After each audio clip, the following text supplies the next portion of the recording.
All right, y'all. I'm so glad everybody is here. Yeah, I know Willie D spoke about it yesterday, but that doesn't mean I can't speak about it.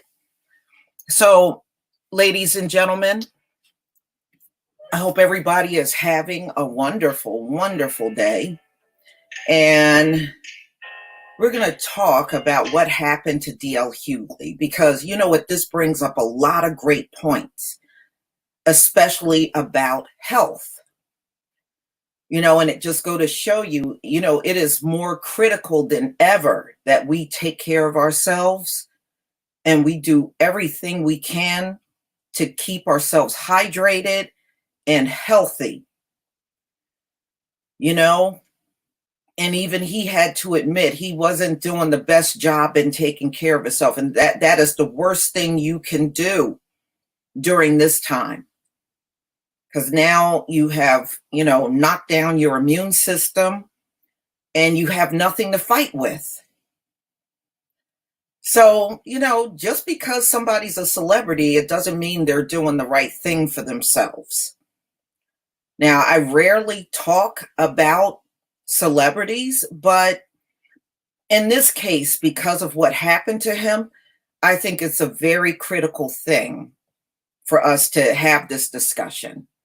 And it proves two things. Number one, doing better with our health. And number two, staying out of crowds. This is not the time to be in a crowded place. I don't care what these governors out here reopen. I don't care. We have to use our own discretion during this time. We can't let others do our thinking for us. And if they feel like they want to be out there, then let them go on out there. Who cares? But they have no right to try to force everybody else's hand if we're not comfortable being out there. All right, now I'm going to go ahead and share my screen, y'all. Let me just make sure I got this set up. And during this time, we can't let others. I want to take that off, but I want to leave that on. Perfect. Okay.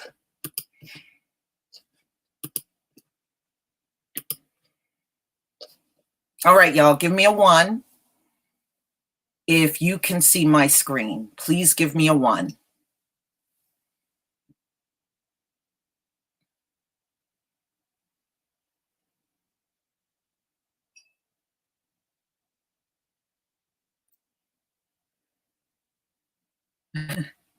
Give me a 1 if you can see my screen, everybody.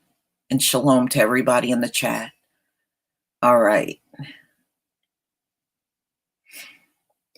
Thank you. Thank you very much. Okay, let's get into this.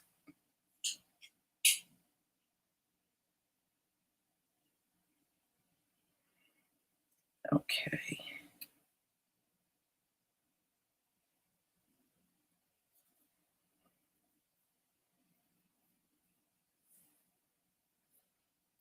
Wow. And I don't know if any of you are in Florida. Florida had another record-breaking day with over 4,000 new COVID cases in a single day. All right.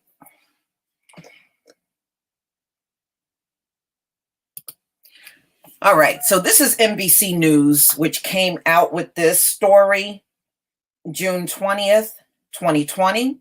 D.L. Hughley says he has COVID-19 after collapsing during comedy show. Now, ladies and gentlemen, I don't really think, and I'm just speaking on my own personal level, I don't think this is the time to be trying to do stand-up and just be in crowds. It's going to be very difficult for these entertainers to do their jobs because they rely on an audience in order to, do anything, shows or movies, TVs, they rely on an audience constantly. And that is a very tough profession to be in now. It's not easy to be. How do you keep yourself going with a contagious virus out here? you know? So if they continue to go down this path of trying to entertain during this time, now they run the risk of getting sick themselves. And that's what D.L. Hughley is showing us. So actor and comedian D.L. Hughley said Saturday he tested positive for the coronavirus after collapsing during a show the previous night in Nashville. Now, I've had my issues with D.L. Hughley. I don't agree with a lot of things he say, but just pushing all of that aside, I still would not want anything bad to happen to him. I still would not want him to be sick or collapse or anything like that. I would never wish that on anybody, even if I don't agree with you. Hughley, 57, said he learned he was infected when he was hospitalized Friday for exhaustion and dehydration after the fall and underwent a battery of tests. So he did put a video out, which I'm going to play. Let's see here. See if I can get this to work.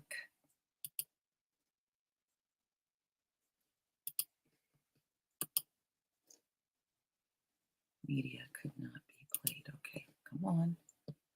It can be played. All right, let me see if I can refresh this.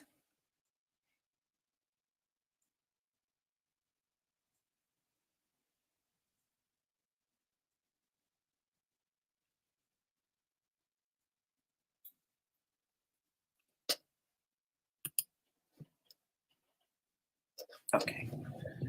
Hey, it's me, D.L. Hughley. I'm just being released from St. Thomas Hospital in Nashville. I want to thank them for taking such good care of me. I want to thank you all for your well wishes and your prayers, and you comedians who call and said such evil things when I was scared to death. Thank you too. I really appreciate it. Thank you, everybody, for your prayers and well wishes. When I came, I was being treated for extreme exhaustion and dehydration, which I was very dehydrated. But it turns out they ran a battery of tests. And I also tested positive for COVID-19, which blew me away. I was what they call asymptomatic. I didn't have any symptoms that, other classic symptoms. I didn't have flu-like symptoms. I didn't have shortness of breath. I didn't have difficulty breathing. I didn't have a cough. I didn't have a low-grade fever. I still don't have a fever. I didn't have a loss of smell or taste. Apparently, I just lost consciousness. So in addition to all the other stuff you have to look out for, if your ass pass out in the middle of a show on stage, you probably need to get tested. So I am going back to my hotel room to quarantine for 14 days. And well, thank you for your prayers and your well wishes, and a few more of them wouldn't hurt. So hopefully I won't develop symptoms. Maybe this is as bad as it gets and I'll just pass out over and over again, or not. But thank you.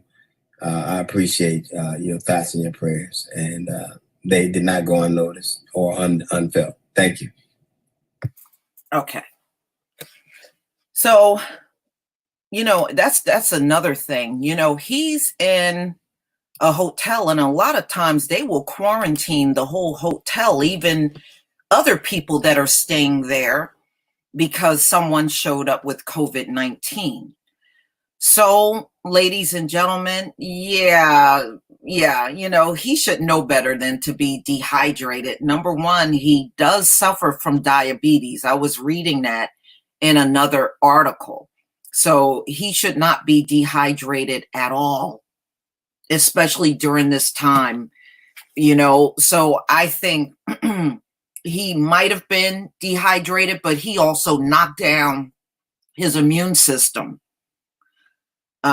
So like I said, this is critical where even if you get hit with it, it won't be so bad because you got your immune system built up. DL Hughley is somebody I have been looking at for ages, you know?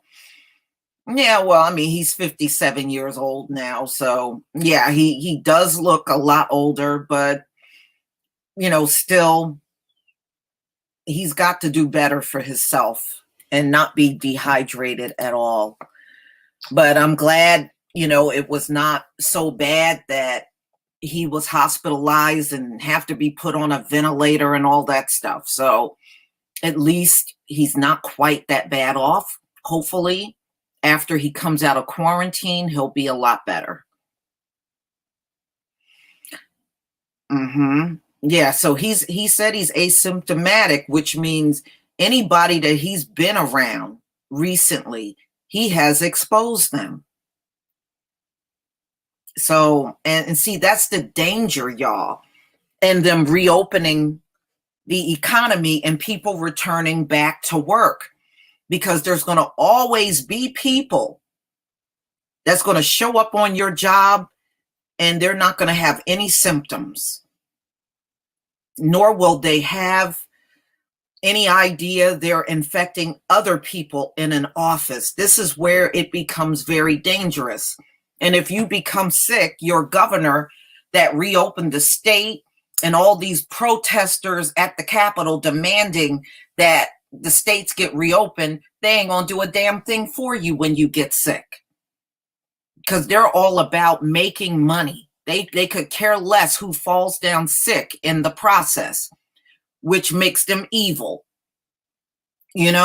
If people were just a little more patient and wait for this thing to start declining nationwide, we would be better off. Now, you're pretty damn pathetic when you can't even sit in your house for 8 weeks. 8 weeks and you already whining and carrying on and carrying weapons out in the street. 8 weeks, and see, it is going to be the impatience of people. And, I don't care what anybody say. You can't come out here going back, reopening businesses and trying to act like COVID is not there, because it's going to show you it's there. This is what's happening in Florida. They said Florida is slowly becoming the next New York. And it's because they reopened way too soon. And many of the bars and restaurants and businesses that opened have to now close again because too many people are getting infected. So it doesn't matter what Governor Ron DeSantis decide. Fuck him. At the end of the day, screw him, because you got to look out for yourself. I don't care what he says is okay to reopen. Do you feel okay to go back out there and risk your health? That's really what it's all about. We can't let these politicians have the final say on what we do. The hell with that.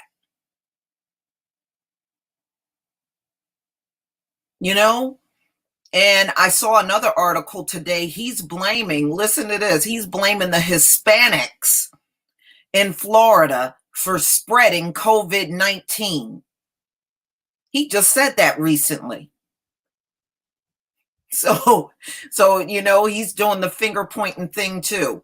So according to him, it's the Hispanics that are spreading COVID-19 all around Florida.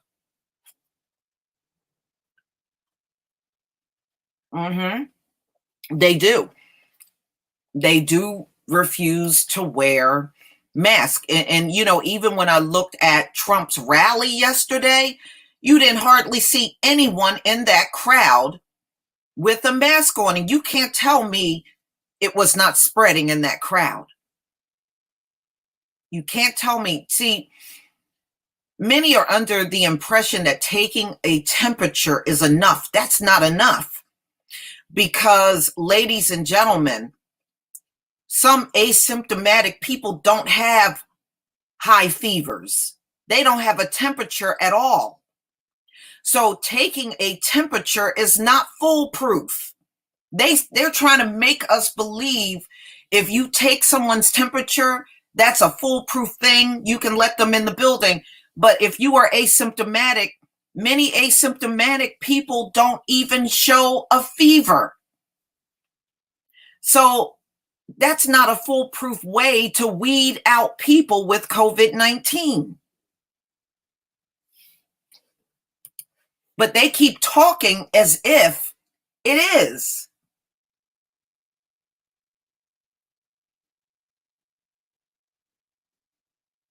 Yeah, I did see that, Ronald Brooks. Texas have well over 100,000 infections. Yeah, and they do.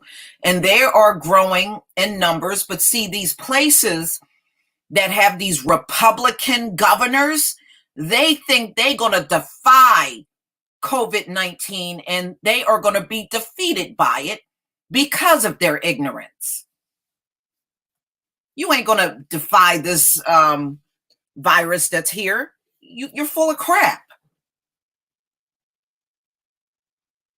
I just don't know why the businesses that can let people work from home, if you need to keep your business going, let folks work from home. Now, I do realize there are many jobs, like your bars and restaurants and bowling alleys or whatever, tattoo parlors, you can't do that from home. But those jobs that you can do from home, you shouldn't be opening anything back up until this thing subsides. And if it doesn't, that's too bad. Don't open the business back up. It's not worth it. But we got too many hard-headed people running this planet. And we're all tired of their rulership. We're sick of it. The only thing their rulership need to do is disappear permanently, and the longer they keep trying to perpetuate their leadership, the more people are going to be out here rebelling against it. I was laughing. They knocked down a statue. I can't remember what state it was. And they set this statue on fire, okay? They knocked down one of those Confederate statues and they set it on fire. And I was looking at the podium where the pedestal where the statue was on, and all around that concrete pedestal, they had wrote F, white supremacy, F, white supremacy. And I'm looking at that and I'm like, wow. And it was written all over the place, F, white supremacy, F, white. I was like, damn. I mean, the world has changed a lot. It's almost like during the lockdown, there was a great awakening, not just among our folks, but among many folks. There's a lot of people now realizing they didn't even get to enjoy the society. Now, we in the Black community, we know we didn't get to enjoy nothing over the course of 500 years. And that's why I won't support it. I'm not going to pray for it. I'm not going to support it. I'm not going to wish it was still here. None of that.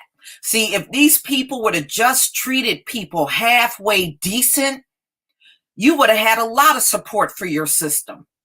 But since you didn't, now you don't have any support for this system. Or you are left resorting to pulling a weapon out and parading around in the street because nobody wants this anymore. Nobody wants it. And they know it. That's why they're out there with their guns and acting like that's going to scare somebody into, just shutting up so they can stay in power any longer. At this point, people feel they have nothing to lose. They have nothing to lose.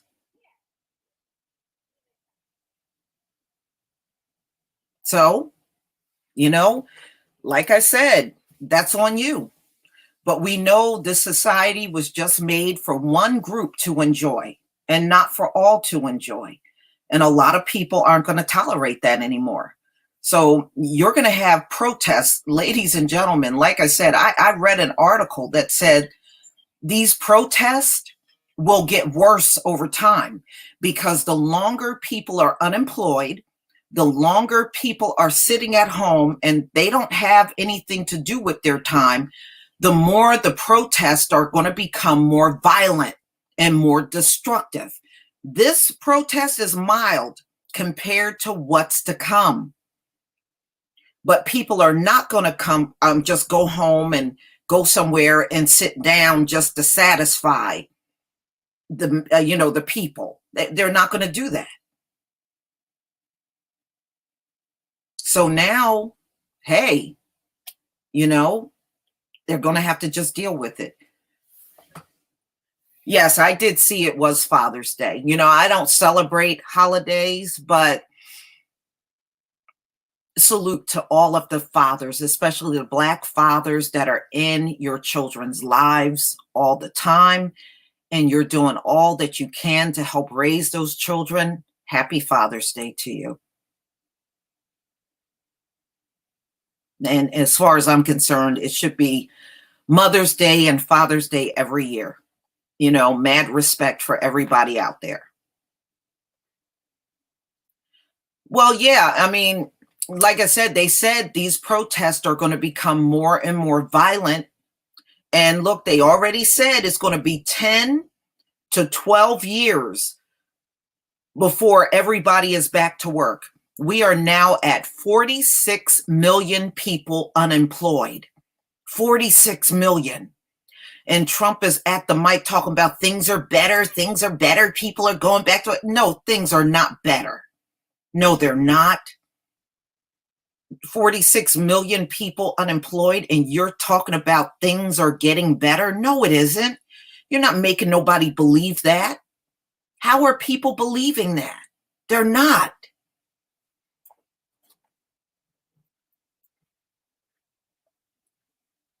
And I had to laugh during his rally. Him and Pence are up at the mic talking about Joe Biden is going to make more people be unemployed. You already got a ton of people unemployed. That's not the message you should have been up there saying. If you were going to say anything, say things like you're going to try to turn things around. We're going to still stay on top of COVID-19. We're going to fight. We're going to move ahead. You're going to make more people be unemployed. What kind of message is that when 46 million are already unemployed? Are these people really that stupid? Apparently they are. Wow. Thank you, Paula Walker. Peace and blessings, Queen. Thank you for the real news. Thank you. You guys are the ones that make the channel work. You really are.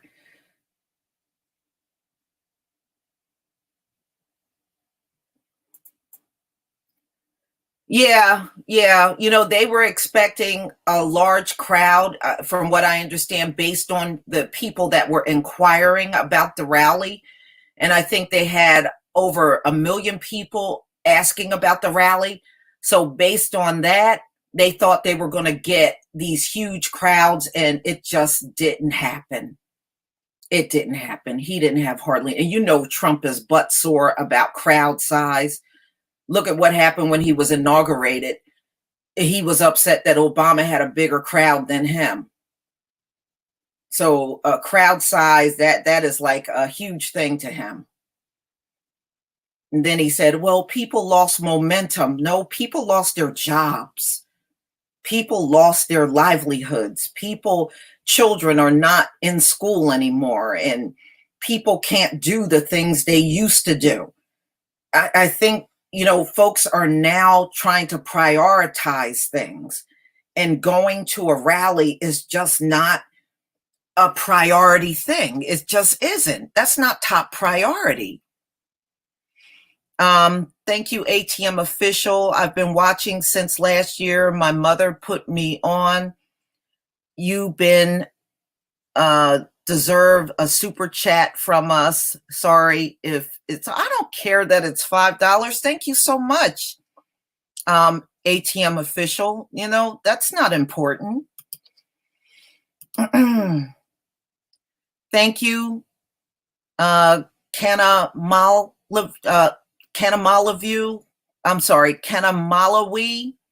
for the super sticker. I'm sorry if I didn't say that right. Um, well, yeah, I mean, I think people are just looking at what's important and what's not. And I mean, and let's face it, a rally is just not a priority to many people. And they're not going to just be inclined to go like they did around this time last year. You know, this time last year, nobody cared about going to those kind of things. People didn't care, but now people are watching what they spend. They're watching their travels. They don't want to spend a lot of money right now because life is so uncertain in America. So I think it's kind of ridiculous for him to be out there trying to have a rally, but hey, that's on him.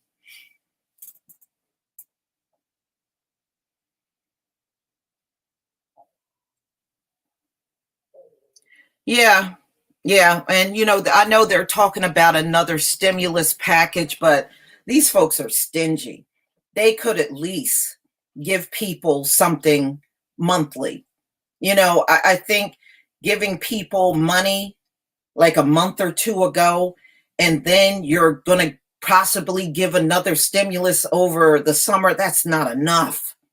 And it's going to be far worse when folks run out of unemployment. You know, you can only be on unemployment for a set amount of time, and eventually it's going to run out. They need to give people, if you're going to do a stimulus, make sure people get something at least once a month until COVID just kind of dies out. I think that's the right thing to do. This is not their money, y'all. This is our money. We all paid into that stimulus money. It's not just theirs. And these politicians like Mitch McConnell and them, they act like that's their personal money. That's not their money.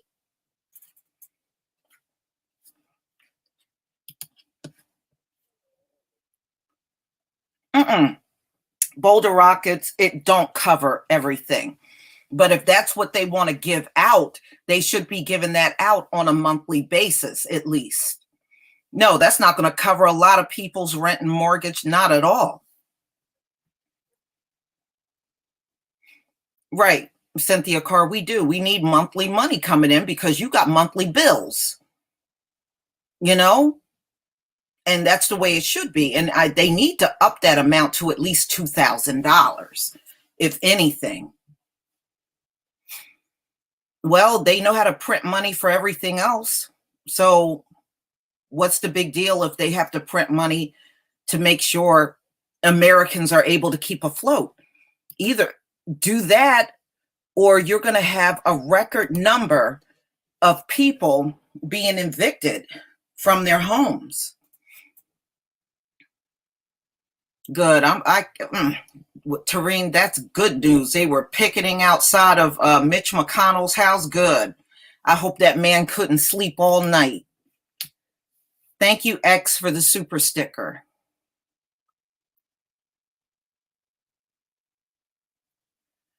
Yeah, well, Trump wanted to be the one to sign the stimulus check. Luckily for me, I had direct deposit, so I didn't have to look at his signature on my check.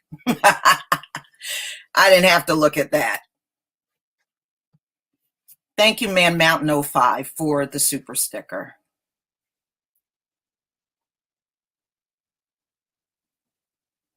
Mm-hmm. Yeah, it really, Cameron Charles, thank you for the super chat. The yellow vest protest is still going on in France almost 2 years now. George Floyd, let's see, protest is worldwide. This is end time prophecy, uproar of the people. Yes, it is. It very much prophetic. It sure is.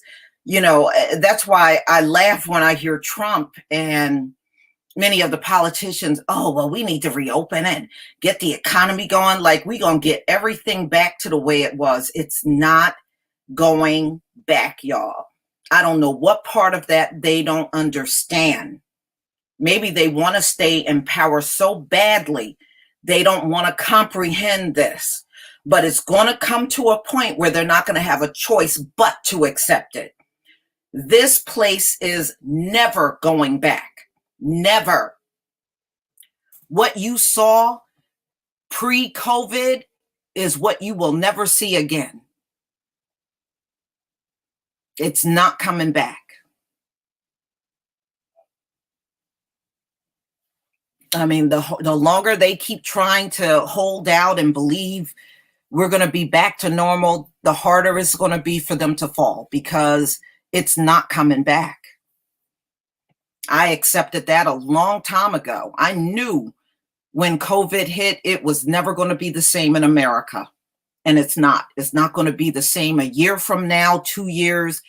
And even their scientists are saying it's not going to go back. The only way it will turn around if they come along with a vaccine, and their vaccine ain't going to work, y'all. They got a flu vaccine, and flu is still rampant in the country every year. That vaccine ain't going to do nothing.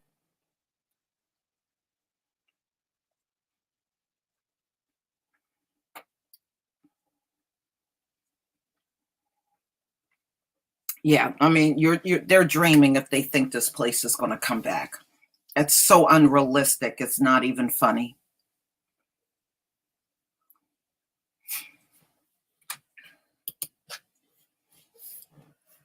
And see, the only reason why many of those folks are out in the street is because their lives, as they know it, is gone. You know, many of them were living high on the hog for a long time. But when they had to leave their jobs because of COVID, and their kids had to come home and couldn't go to school, they are now at the bottom, right along with Black people now. Okay, that's why they can be out in those streets. You know, we're not last anymore, not by ourselves. There's a lot of people that are last right along with us. How you doing, LVZ?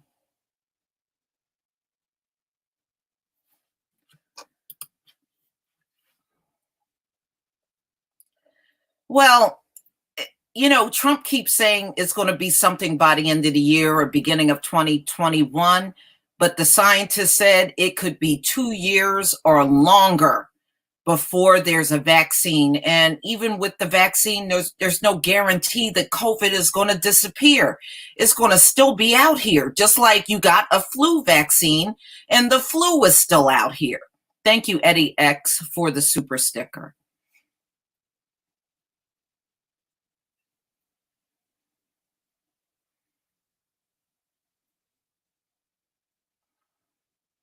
Well, yeah, you know, if you notice, many of them are reacting to the protests because, ladies and gentlemen, the government and the laws is how these people got to stay in power. So when you take the police and you try to throw reforms and start holding accountability, then they're not as strong as they used to be when they had qualified immunity, and you really couldn't touch them that much. See, once their legal system falls and the government in this country collapse, they have no more power. They have no more power. That's how they have kept themselves above everybody else all this time, because they have a whole government behind them, and they had the whole legal system to always bend in their favor. The longer people are out there in the streets, the more you're disrupting that system. That's why now you see these militias and these individuals with rifles and stuff going to the street, because you're disrupting their whole power dynamic in the country. Without the law and the government, there is no power for them. So once those two things are destroyed, they're just like everybody else. There's no more privilege. RLI, thank you for the super chat. Every expert saying 2+ years minimum for a vaccine. Exactly. You know, I was listening to one scientist. He says, shoot, it can take even 8 or 9 years to come up with something that's sufficient enough for COVID-19. Shoot, and they're talking about something coming in January. Shoot, I think there's going to be a lot of people refusing to take that vaccine that they're trying to rush through. For them, it's all about the economy and making money and trying to keep this place afloat. But America has already collapsed, y'all. And look, they already announced a few weeks ago that we are officially in a recession. And they're saying that this recession will go on for many years, because of the state that America's in. This recession will go on for many years.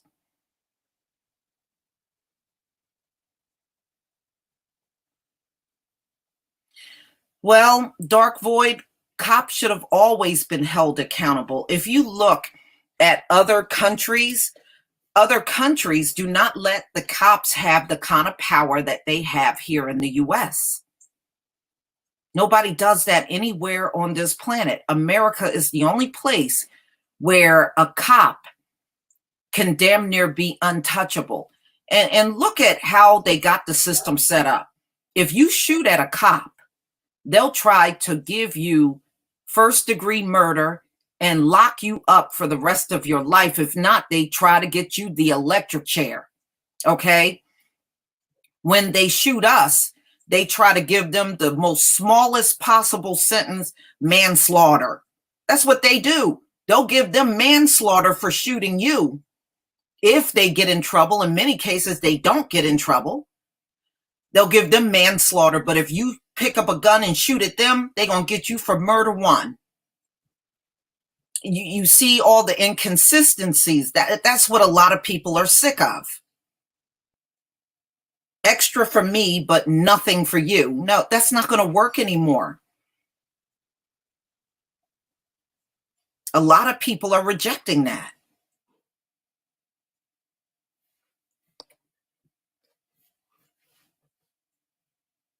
And if you wanted cops to be above the law, why didn't you put that in your Constitution?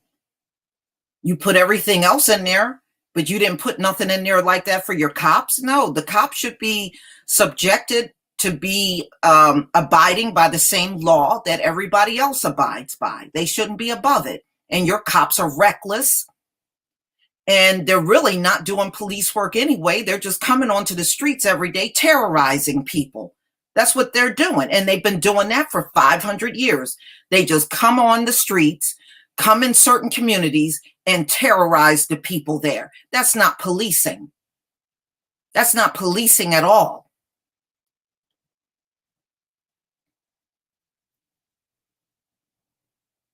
You know, they came into being through slave catching.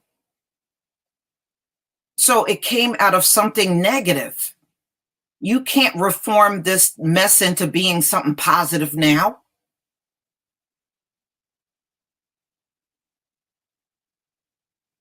You know, and it's not right to expect a public that commits crimes to be accountable, but the police officers are not accountable. And that's why policing is so out of control today, because there is no accountability. These cops have been out here running amok for centuries now and getting away with all kinds of stuff. Shoot, they done got so pathetically lazy. In the case of Breonna Taylor, they didn't even fill out the damn police report. You know why? Because they're so confident. No matter what they do, they're not going to be in a lot of trouble.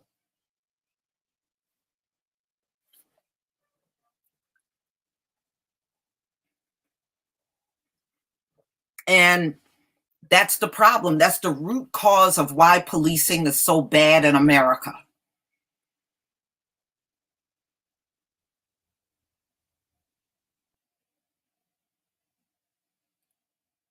And as you can see with the uprising, people are having trouble with the police in almost all of those European nations. They police just as badly as the Americans do. It's so bad the population is just rising up against them.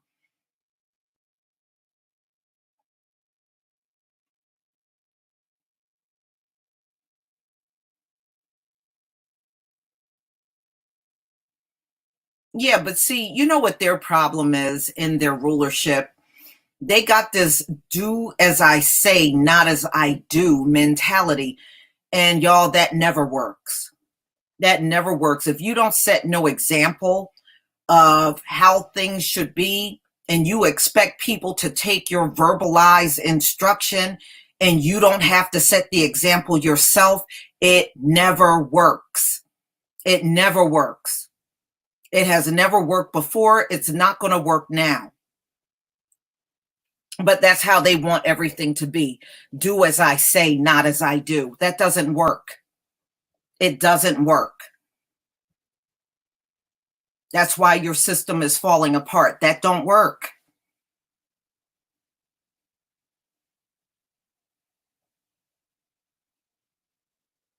No, over in England, they don't have guns, but I have seen them still rough up Black people pretty badly in videos, even over there in England.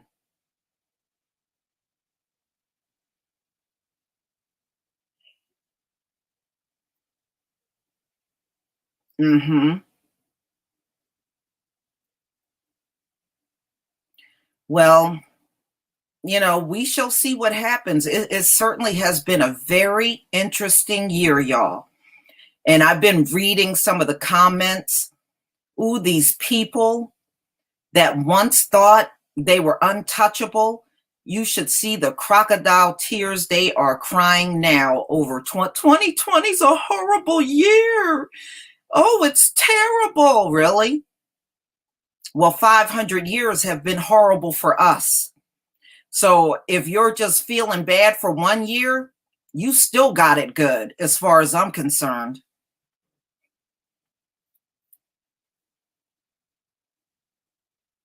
Mm-hmm. Mm-hmm. All right, y'all, I'm not going to keep you any longer. Thank you so much for coming out. And please enjoy the rest of your day. Wherever you are, may the Most High keep you safe and keep you protected during this time of judgment on the Gentile world. And everybody, on that note, please enjoy your day. Shalom, family.